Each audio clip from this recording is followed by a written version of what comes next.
CPM നേതൃയോഗങ്ങൾക്ക് ഇന്ന് തുടക്കമാവുകയാണ്. വെള്ളിയാഴ്ച സംസ്ഥാന സെക്രട്ടേറിയറ്റ്, അതായത് ഇന്ന് സംസ്ഥാന സെക്രട്ടേറിയറ്റാണ്. ഞായർ തിങ്കൾ ദിവസങ്ങളിൽ സംസ്ഥാന സമിതിയും ചേരുന്നുണ്ട്. തെരഞ്ഞെടുപ്പ് തോൽവി വിലയിരുത്തുകയാണ് പ്രധാന അജണ്ട. അതോടൊപ്പം തന്നെ കീഴ്ഘടകങ്ങളിൽ നേതൃത്വത്തിനെതിരെ ഉയർന്ന വിമർശനങ്ങളും യോഗം വിലയിരുത്തും. എബി ജോൺ തോമസ് വിശദാംശങ്ങൾ നൽകും. എബി, CPM-നെ സംബന്ധിച്ച് വലിയ തോൽവി ഏറ്റുവാങ്ങിയതിനു ശേഷം വീണ്ടും നേരത്തെ ഒരു സംസ്ഥാന സമിതിയൊക്കെ സെക്രട്ടേറിയറ്റ് ഒക്കെ ചേർന്നതാണ്.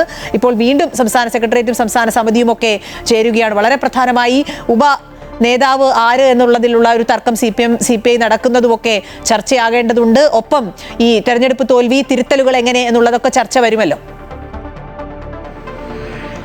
അഖില, തീർച്ചയായും തെരഞ്ഞെടുപ്പ് പരാജയം ചർച്ച ചെയ്യുക എന്ന് തന്നെയാണ് ഈ ദിവസങ്ങളിൽ നടക്കുന്ന യോഗങ്ങളുടെ പ്രധാനപ്പെട്ട ഉദ്ദേശം എന്ന് പറയുന്നത്. കഴിഞ്ഞ ദിവസങ്ങളിലൊക്കെ തന്നെയും CPM-ന്റെ ബ്രാഞ്ച് തലം മുതലുള്ള സമിതികൾ അത്തരത്തിൽ യോഗം ചേരുകയും ഇതുമായി ബന്ധപ്പെട്ട അവരുടെ അഭിപ്രായങ്ങൾ രേഖപ്പെടുത്തുകയും ചെയ്തിരുന്നു. നേതൃത്വത്തിനെതിരെ ശക്തമായ രീതിയിലുള്ള വിമർശനങ്ങളാണ് പല ബ്രാഞ്ചുകളിൽ നിന്നും ഉൾപ്പെടെ ഉയർന്നു വരുന്ന സാഹചര്യം ഉണ്ടായിരുന്നത്.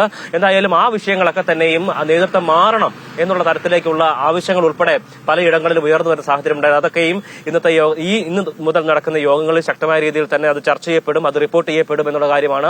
ഒപ്പം തന്നെ നമ്മൾ പറഞ്ഞതുപോലെ തന്നെ ഈ പ്രതിപക്ഷ ഉപനേതാവ് പദവിയുമായി ബന്ധപ്പെട്ട് വലിയ രീതിയിലുള്ള ഒരു തർക്കം CPI തമ്മിൽ നടക്കുന്ന ഒരു സാഹചര്യമാണ്. അതിൽ സംസ്ഥാന നേതൃത്വം ഇടപെട്ട് ആ ചർച്ചയിൽ തീരുമാനമാകാതെ പിരിയുന്ന സാഹചര്യം ഉണ്ടായി. ഇന്നലെ നിലപാട് കടുപ്പിക്കുന്ന ഒരു നില തന്നെയാണ് CPIയുടെ ഭാഗത്തുനിന്നുണ്ടായത്. മുഖ്യമന്ത്രി സ്ഥാനം പോലെ വേണ്ട എന്ന് വെച്ചിട്ടുള്ള ആളുകളാണ് CPI എന്നുള്ള കാര്യം ഉൾപ്പെടെ ചൂണ്ടിക്കാണിച്ചുകൊണ്ടാണ് സംസ്ഥാന സെക്രട്ടറി അക്കാര്യത്തിൽ സൂചന നൽകിയത്. എന്തായാലും ഇന്ന് CPIയുടെ ഒരു പരിപാടി നടക്കുന്നുണ്ട്. എന്തായാലും അദ്ദേഹത്തിന്റെ പ്രതികരണം അതിലും ഉണ്ടാകുമെന്നുള്ളതാണ് നമ്മൾ മനസ്സിലാക്കുന്നത്. ഈ വിഷയങ്ങളൊക്കെ തന്നെയും ഈ യോഗങ്ങളിൽ ചർച്ചയാകും. അഖില.